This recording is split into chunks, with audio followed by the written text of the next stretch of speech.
Good morning, guys, and welcome. I literally just got back from America, and as you can see, there's a new patch that's coming into Splatoon 3. So let's go ahead and check that out. And here we are, patch version 8.1. Now, this is coming out basically today if you live in America, and tomorrow or stupid o'clock in Europe and everywhere else in the world. Let's go quickly through this. There are some very interesting things here at the very start.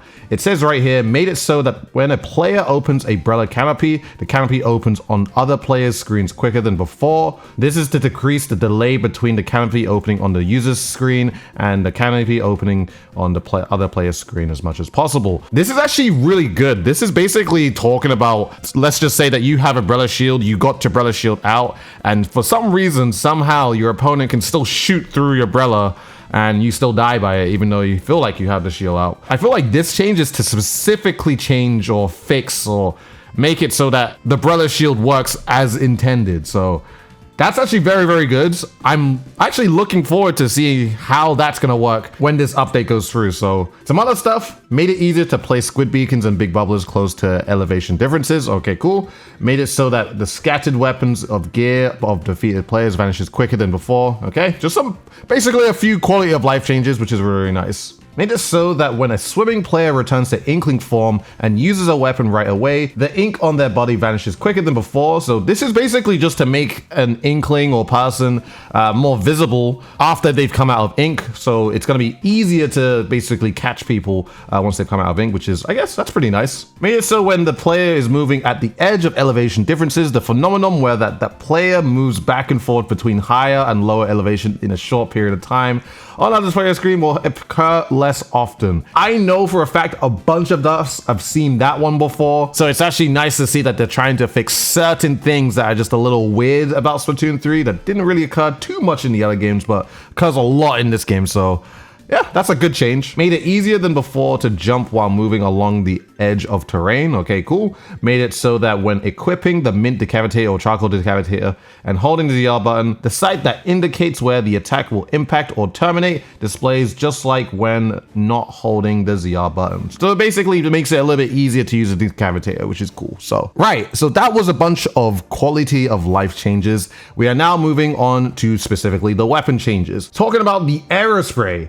They have increased the radius of ink splatter at the point of impact by approximately 3%. So basically, the Aerospray has a painting buff. For the blaster, they've reduced the amount of time it takes to begin recovering ink after firing by about a 20th of a second. So that's pretty cool. A 20th of a second is roughly, if I'm not mistaken, that's about 12 frames, if I'm not mistaken. So that's actually a pretty good buff to just a regular blaster. For the Clash Blaster, the movement speed while firing is now about 4% faster. So now just walking around, Clash Blaster walks a little faster, which is, not a bad buff. For the S-Blast 92, they've reduced the continuous fire interval by about 1/12 of a second. So a 12th of a second is roughly 5 frames in Splatoon 3. I've noticed this, especially when the S-Blaster came out.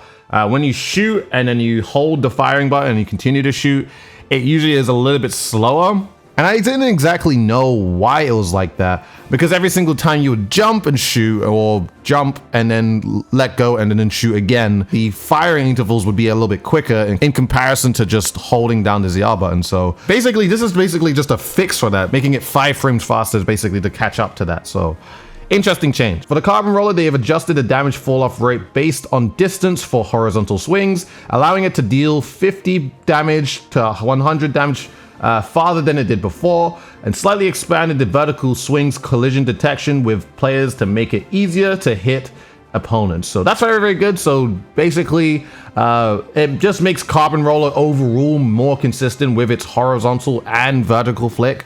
And you might be, if you're using a lot of carbon, you might be getting kills that you weren't before getting, but now are getting. So very, very interesting change, I gotta say. For the Dynamo Roller, they've adjusted how horizontal swings fling ink to leave fewer gaps in the inking or attacks than before, which is so good. So, of course, this is one of those things that we really gotta check out just to see, I guess, the comparison to how the Dynamo was or is now, and then how the Dynamo is going to be after this patch releases. So The only thing I just hope for is just the Dynamo just to be able to paint a lot like it used to before. I got that Splatoon 1 cope right in my stomach right now, or heart, or whatever. We can only hope that the Dynamo just, you know, I mean, killing more consistently, make ink in the ground more consistently.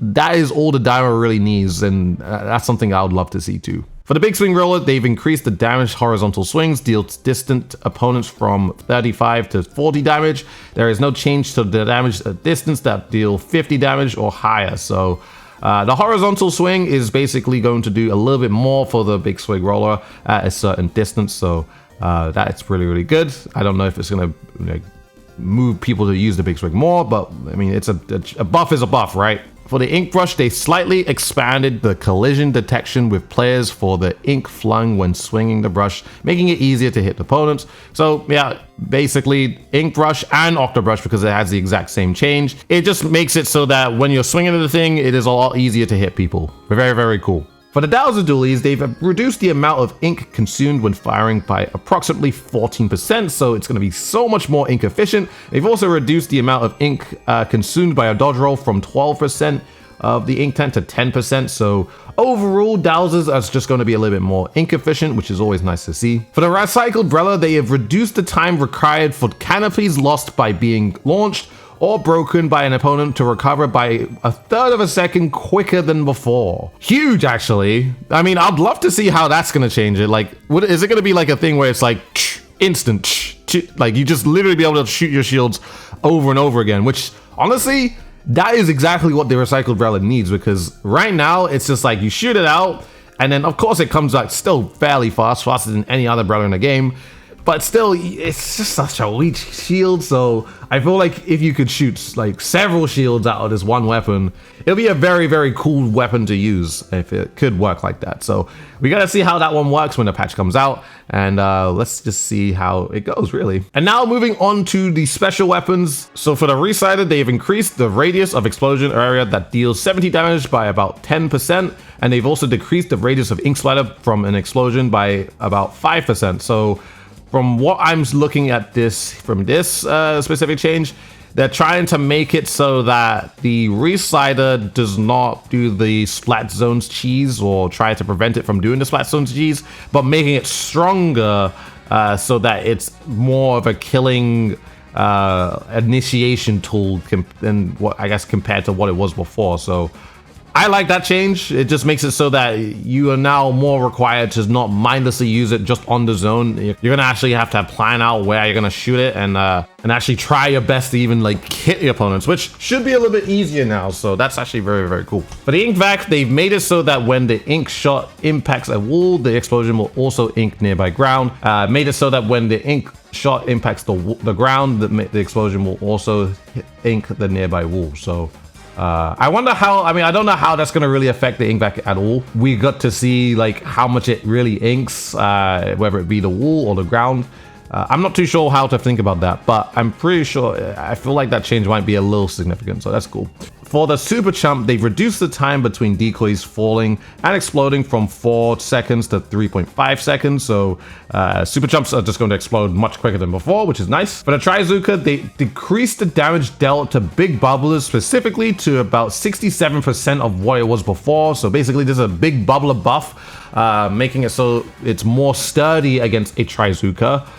Even though I felt like a Trizooka didn't really do much to a big bubbler before, but now it seems like the big bubbler is, well, the Trizooka is going to basically do absolutely nothing to it. So I guess it's just a more incentive to use big bubbler against a Trizooka, which is basically what I'm seeing here. It's actually the exact same thing for the Inkjet as well. They increased the damage dealt to big bubbler by direct shots, yada yada yada, by 67% before it was before. So yeah, big bubbler is just much stronger against Trizooka and Inkjet. I guess it's a thing where like if the meta is dominated by Trizookas or Inkjets, big bubbler is basically the counter for that. So that's, you know, it's pretty cool to see. Yeah. For Kraken, they've increased the amount of time to finish charging up a charge attack by about 1/12 of a second. So from what that seems, it seems like the Kraken charge up is going to be 5 frames slower, which is, I don't think this is going to do too much, but it's one of those things that just feels a little bit annoying, especially if you use a lot of Kraken weapons. So anybody who's used the 96 Scout Deco or Range Blaster or anything like that, that's just an annoying change that you now have to deal with and like figure out how to use Kraken with those 5 extra frames that you're also going to have to deal with too. So, and there's a few special point changes. The Crack-On roller and the Blob Blubber Deco. Crack-On roller has gone down from 180 to 170, and Blob Blubber Deco with Kraken has gone down from 200 to 190. So basically those 2 weapons get Kraken much quicker.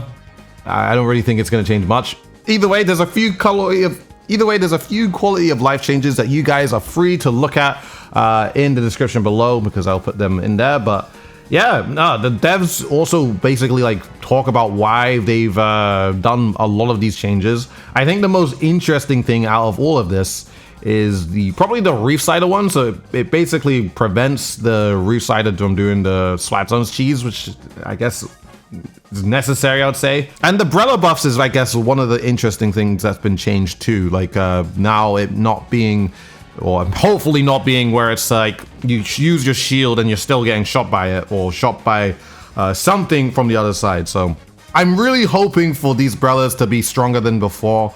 Let me know in the comment section what you guys think of this new patch. Are you liking it? Is there something specific that you would want changed? Personally, for me, an H3 buff, please, come on. I've been waiting for so long. Can we make this weapon good again? Please, like, just a few frames, man. Just a few frames. I just need this weapon to be just a little quicker, man. It's just, it makes me sad every single day to see how this weapon is. But yeah, man, I just need an H3 buff. Let me know in the comment section below what you guys think of this patch. We're really interested to know.